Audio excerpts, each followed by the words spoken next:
유럽에 한 달 이상 갈 때 싸게 되는 짐들이 있는데요. 보통 어떻게 짐을 싸냐고 제 주변에서도 많이 물어봐서 오늘은 짐을 싸는 과정을 함께 공유해 보려고 합니다. 일단은 리스트업을 해서 필요한 것들을 다 정리를 하고 캐리어에 다 이렇게 쌓아두는 편이고요. 다 쌓아둔 다음에 이제 하나씩 정리해서 짐을 싸는 편이에요. 우선은 가장 큰 부분인 옷부터 정리를 해보겠습니다. 여름이어도 긴팔은 하나씩 가져가는 게 햇빛 가리기에도 좋고 아니면 냉방이 많은 곳에서는 긴팔이 필요하기 때문에 긴팔을 하나씩 꼭 챙겨줍니다.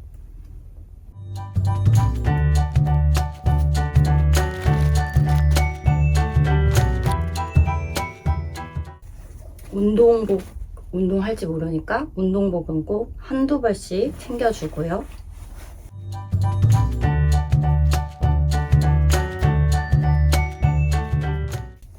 그냥 혹시 모를 여름에 대비해서 가벼운 수건도 하나씩 챙겨줍니다.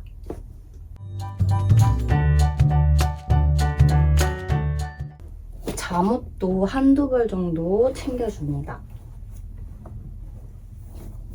너무 많으면 조금 오래된 잠옷이나 옷 같은 것들을 챙긴 다음에 그 유럽 여행에서 입고 버리고 온다는 생각으로 그런 옷도 몇 벌씩 챙겨주면 좋아요.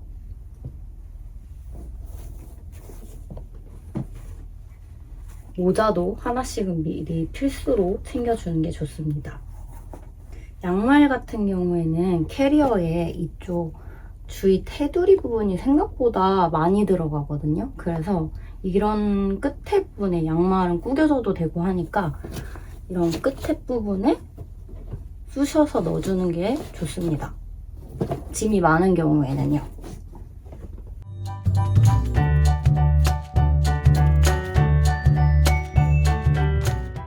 보통은 싸기 전에 옷을 한 번씩 다 다려서 넣는 편이고 구겨지지 않아야 되는 옷들은 맨 아래쪽이나 맨 위쪽에 구겨지지 않게 넣는 편이에요. 어쩔 수 없이 장기 여행을 가게 되면 옷들이 구겨질 수밖에 없기 때문에 구김이 없는 옷의 소재들로 선택을 하는 편입니다. 여름에 햇빛을 가려줄 수 있는 모자도 하나 챙겨주고요. 옷들은 다 넣어줬고 속옷이나 이런 옷들 정리할 때 여행용 파우치나 정리용 그런 팩들이 많잖아요. 근데 제가 이것저것 다 많이 사용해 봤을 때는 짧게 여행을 갈 때는 그런 제품들을 정리하기에도 좋고 휴대하기가 너무 간편하지만 무겁고 부피도 많이 차지를 해서 저는 그냥 비닐팩을 가장 선호하는 편입니다. 그래서 일반적인 옷들은 그냥 담고 속옷이나 아니면 이런 수영복 같은 옷들 좀 묻으면 안 되는 옷이나 그런 제품들은 이렇게 비닐팩에 따로 넣고 있고요. 외국에는 슬리퍼가 없는 숙소도 많기 때문에 이런 접이용 슬리퍼를 하나씩 챙깁니다.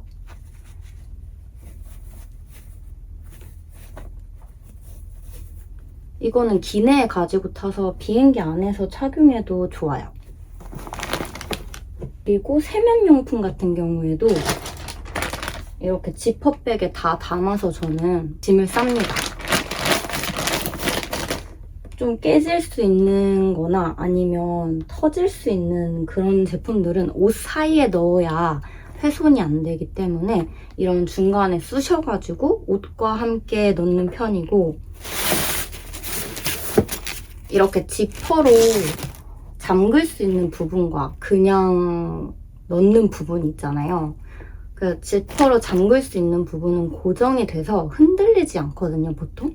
그래서 이쪽에는 깨질 수 있는 위험이 있는 제품들을 함께 같이 넣어서 고정이 되게 짐을 쌉니다.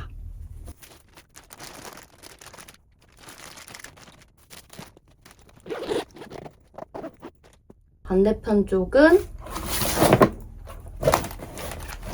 여분의 가방 하나나 2개 정도. 그 다음에 신발도 저는 그냥 비닐에 하나씩 넣어서 가져가요.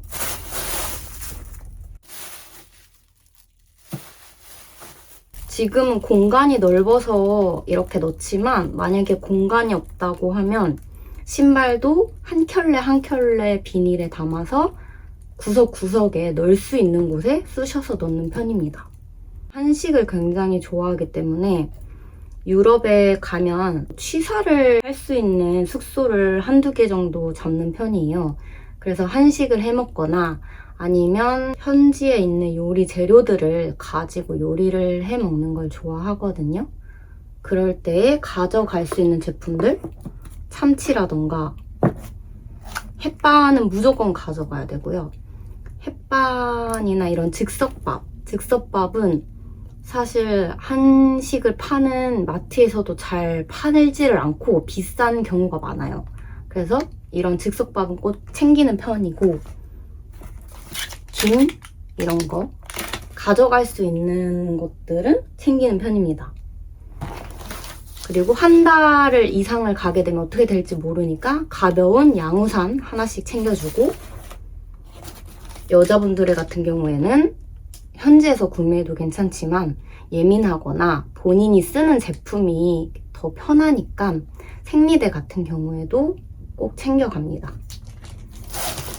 신발 중에 슬리퍼 무조건 하나씩 챙겨줘야 호텔에서나 아니면 그 숙소에서 바로 앞 같은 데 다닐 때 편하게 신을 수 있거든요. 그래서 저는 슬리퍼도 무조건 하나씩 챙깁니다. 이거는 조리가 가능한 커피포트라고 해야 되나요? 호텔에 있는, 숙소에 있는 커피포트를 제가 믿을 수가 없어서 한 달 이상 가게 되면 챙겨갑니다. 요거는 간단한 조리도 가능하고 햇반 조리도 가능하고 라면 한 개씩 끓일 수 있는 제품으로 하나씩 챙겨 다닙니다.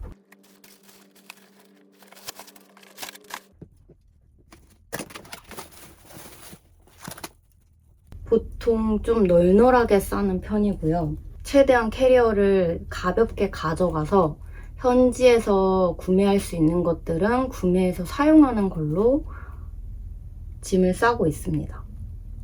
유럽 같은 경우에는 걸어 다닐 일이 많고 어쩔 수 없이 계단이나 돌 바닥들이 많기 때문에 저는 캐리어를 최대한 제가 감당할 수 있는 무게로 가져가는 편이에요. 너무 무겁지 않게. 좀 불편하거나 하더라도 옷도 굉장히 많이 가져가는 편은 아니고, 옷도 가서 마음에 드는 옷들이 있을 수 있잖아요. 그래서 쇼핑을 한다고 생각을 하고 어느 정도는 비워서 가는 편입니다. 이렇게 캐리어를 쌉니다. 여행 가기 전까지 생각나는 것들이 있잖아요. 그러면 이제 중간중간에 쑤셔서 계속 넣어주고 하는 편입니다. 요건 이제 위탁 수화물로 붙일 예정입니다. 저는 이제 기내용 캐리어를 항상 하나 더 가지고 가는데, 큰 캐리어 하나랑 기내용 캐리어. 기내용 캐리어에는 이제 액체가 아닌 것들, 치약은 전 요즘에 고체 치약을 챙겨가고 있고요. 멀티탭이랑 충전선 이런 것들, 그 다음 깨지기 쉬운 선글라스 이런 거, 깨지기 쉬운 거는 기내용으로 갖고 타는 게 안전해요. 그럼 칫솔, 장바구니 비상용으로 이런 것들을 가지고 타고,